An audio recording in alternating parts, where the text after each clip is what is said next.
Good Monday evening to you. Mia Gradney here, joined by Tiffany Craig here in the KHOU 11 newsroom. We're about an hour and 13 minutes from the start of the newscast, but this is a subject we've been talking about all day long around this station, and that is what we call a spin-off of recycling. It's called wishcycling, Tiff. Yeah, you know, I wish this could be recycled, so maybe if I throw it in the bin, it'll just pass through and get recycled.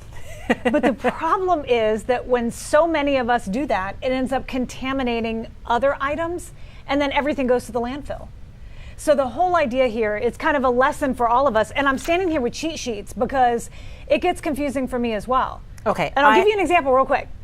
A plastic shopping bag. You knew, right? Yes. You do not put these in the recycling bin. You can't recycle this. Right. It gets stretched and caught up in their machines.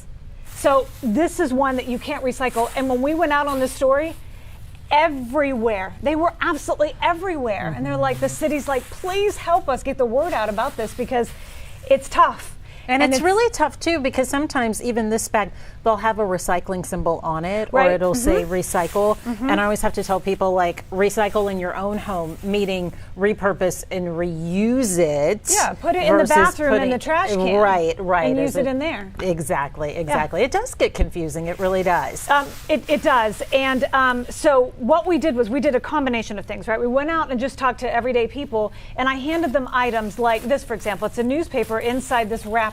Right. Do you know what you have to do here? You can recycle the newspaper, but not the wrapper. You are correct. Ding, ding, ding. And the deal is, I've done it, and I'm sure a lot of you at home have. You're like, into the recycle bin, the whole thing. Well, someone has got to either physically separate this, or this ends up just going to the landfill. Like, it's truly that simple. So it's that extra step that you have to take at home, so it doesn't have to be done somewhere else, and or it ends up just in the landfill. And it's tricky because a person is thinking plastic and paper, both recyclables. I have a little tip for my own family. I always say if it's flimsy plastic, no recycling. You can't recycle it. That's just in the Gradney household, but no, that's a good way. That's a good way because there are other items like can't recycle, like a Pringles chip can. Yes. So I would think, well, sure, that would be able to go in, but it's different types of materials. It's like multiple materials. It's made out of multiple things. Again, that can't be recycled either. It's tough. So how are we supposed to know, Tiff, what to recycle? Surely there's a source and you've gotten to it. Well, yes and no, right? So we were talking about this because the story is in the city of Houston. You're in Fort Bend. I'm in Montgomery County. Rules could be slightly different, but a lot of them pick up what Houston does and they sort of play by those rules as well. And it really is a situation where you have to stop. And you can look on their website, which is houstonrecycles.org. Or you can go to our website, because right now at KHOU.com, we actually have the whole list there for you. But it really is to take that extra moment and look at what you're doing. Like, it's pretty obvious. This can be recycled. Yes. They want you to keep it loose, though. What does that mean, keep it loose? So, that's my favorite. You just like saying that. And what does that mean, Tiff? Keep it loose when it comes to recycling. And keep it clean. That's what they say. Which is separate. I know. Are we talking about the recycling anymore? I know. Yes. So they want you to take everything apart and keep it clean because, again, the whole idea here is contaminating other things. But again, it can get really confusing, much like these cameras right here, which is why they have a list, right? They have the whole no-no list going on. They have all the lists. And whoever you recycle with, on their website, they'll have the list as well. And I know it's annoying and you got a lot going on, but just take a look at it once and then make sure the rest of the family knows, and then you'll get it right. Or you can have one advocate in the family, like myself, there you go, who encourages the others or ends up going through the recycling bin themselves to pick out the things that you can and cannot have there. And speaking of picking and sorting, you went to a facility where they sort through the recycling. That's quite the process. Mia, I kid you not, I have so much respect for the men. There's 6 men in there doing that job. And it is a conveyor belt. And I don't know how fast it's going, but it is a conveyor belt. And they're like pulling stuff off, and the rest of it is going through. And they pulled off laundry baskets, toilet seats. Again, we're thinking, oh, this is plastic, I can throw this in. Well, part of it might be, but these big, giant, bulky items are not items that go in curbside recycling. And that's the difference, right? You can recycle electronics in Houston, but you just can't do it in curbside recycling.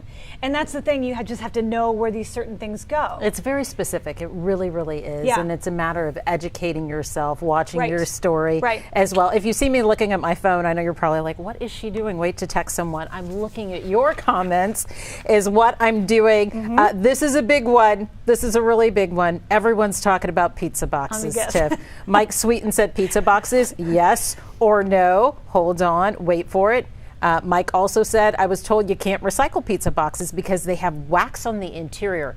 I haven't heard that one about the wax on the interior, but I've heard about food scraps and the like. I asked about that because that's the number one thing that I get asked as well. And this is why we want you to come back at 10 o'clock. That is the one thing that we are not going to address right now, because I want you to come back at 10, because it was kind of an eye-opener for me, because I'd heard different things, right? And we kind of got to the heart of the matter on it, and we'll give that to you at 10 Yeah, we'll o'clock. dive more into You gotta that. come in. What's interesting, though, pizza boxes makes me think about to-go containers as well, too. And you've got to be careful with all of that. What you were talking about, keep it loose, keep it clean, applies to a lot of those to-go containers that can actually be recycled. And sometimes again, it's like two different sort of, if it feels like different plastic on the top and on the bottom, separate it.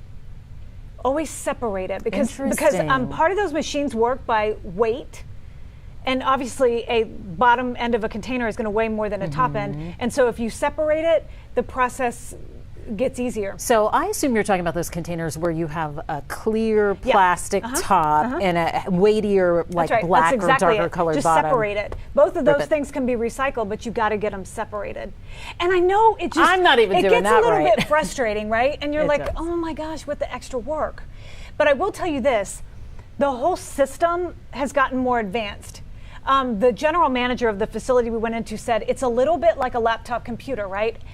Every few years, new stuff comes out, and it gets much easier to recycle things that once we could never imagine recycling. So the process will get more streamlined as we go, and that's why, well, again, we'll wait until 10 o'clock on the pizza box. Danielle Young, she's joined us. She's had some interesting comments I think a lot of people can agree with. She said, wait a minute, so the recycling logo doesn't always mean to put it in the recycling bin. My mind is blown. I know, it gets confusing. It does. And you know what? Again, different cities and different facilities work in different ways. And so I want to tell you just up front, like we visited Houston, the city of Houston, the solid waste management department. Like we went through their process. But I can tell you this, they didn't want to get too into the weeds with some of this because it ends up getting extra confusing when you start talking about numbers.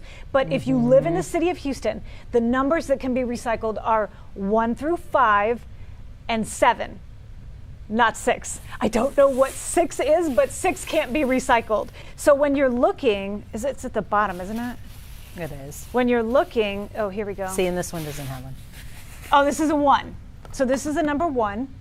Easy peasy. Like this one's easy to figure out, right? There's some items that are super obvious, but it's some of those other things like garden hoses. Don't put garden hoses in there.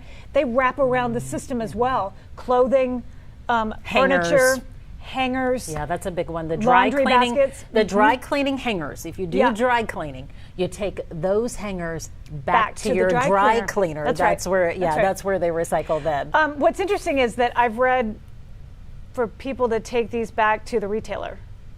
Has anyone ever taken a plastic shopping bag back to the retailer? So can I tell you when I've had that? I don't know anything I've about actually that. watched someone like turn around and put it in the garbage bin. Like, oh, I don't need this anymore. Do you recycle? And then so it's just it's a lot. I think for everyone to think about. People on the job, people at home, all of the above. Definitely. Okay, folks, so you're going to want to make sure to tune in at 10 o'clock tonight. I tell you, that inside look at the sorting center it's fascinating what takes place there and just how much stuff there is. And sadly, just how much stuff doesn't get to be recycled and still has to in turn go to the garbage. 40% of the items that come in to the recycling center in the city of Houston end up in the dumpster, end up in the landfill. That's how poor of a job we're doing. 40%. It kind of boggles my mind. Yeah. I figured we'd be a little better than that, but we're at 40%. Yeah. I know, we've made some strides here, I would say probably in the past couple of 10 years, but I think after seeing your story tonight and being educated and knowing where and how folks can educate themselves about what they should or shouldn't be putting in the recycling bin will be most helpful. Yeah, I hope so.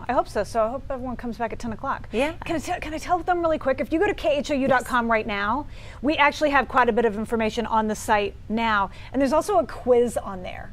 So if you're curious about how good you are in this, if you're recycling or wishcycling or whatever it is, you can go through and do this quiz and see how good you are at this, because shredded paper is on there. Do you think you can recycle shredded paper? Ooh, I'm going to say no. See, I thought you could. Yeah. I thought you could. Because it seems so obvious, that's why it's not. Well, you got it. You got it, Mia. Well, can't wait to take the quiz. Go ahead and log on and take the quiz, and be sure to join us back tonight at 10 on KHOU 11.